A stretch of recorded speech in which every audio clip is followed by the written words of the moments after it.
স্বামী স্ত্রীর মধ্যে কেমন ভালোবাসা হওয়া উচিত এ বিষয়ে হাদিস কি বলে? রাসূল সাল্লাল্লাহু আলাইহি সাল্লাম বলেছেন, অবশ্যই নবীজির নাম শোনার পর সাল্লাল্লাহু আলাইহি সাল্লাম এই দুরূদটি পাঠ করবে। কোনো ব্যক্তি যদি এটি না করে তাহলে নবীজি বলেছেন, আমার নামের পর কেউ যদি দুরূদ পাঠ না করে তার উপর আমার লানত, তার উপর আমার অভিশাপ, সে ধ্বংস। তাই এই বিষয়টা আমরা মাথায় রাখবো। তো যেখানে ছিলাম, স্বামী স্ত্রীর মধ্যে ভালোবাসা কেমন হওয়া উচিত?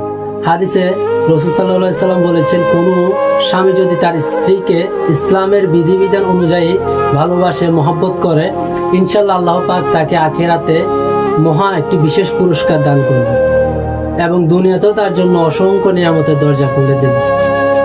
আর কোন স্ত্রী যদি তার স্বামীকে সন্তুষ্ট রাখার চেষ্টা করে বা সন্তুষ্ট রাখে ইসলামের বিধান অনুযায়ী, আল্লাহ পাক বলেছেন তাকে জান্নাতে একটি বিশেষ পুরস্কার দেওয়া হবে এবং তাকে জান্নাতে অধিকারী করা হবে।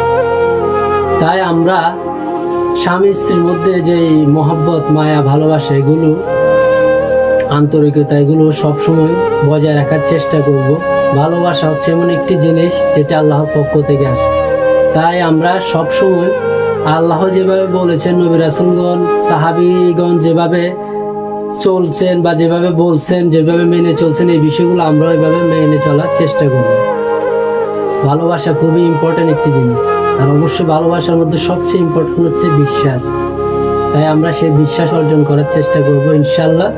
সবার প্রতি আমার দোয়া রইল এবং আমিও যেন সেই বিষয়গুলো, সেই বিধিবিধানগুলো মেনে চলতে পারি। আল্লাহ পাক আমাকে এবং আপনাদের সবাইকে তৌফিক দান করুন।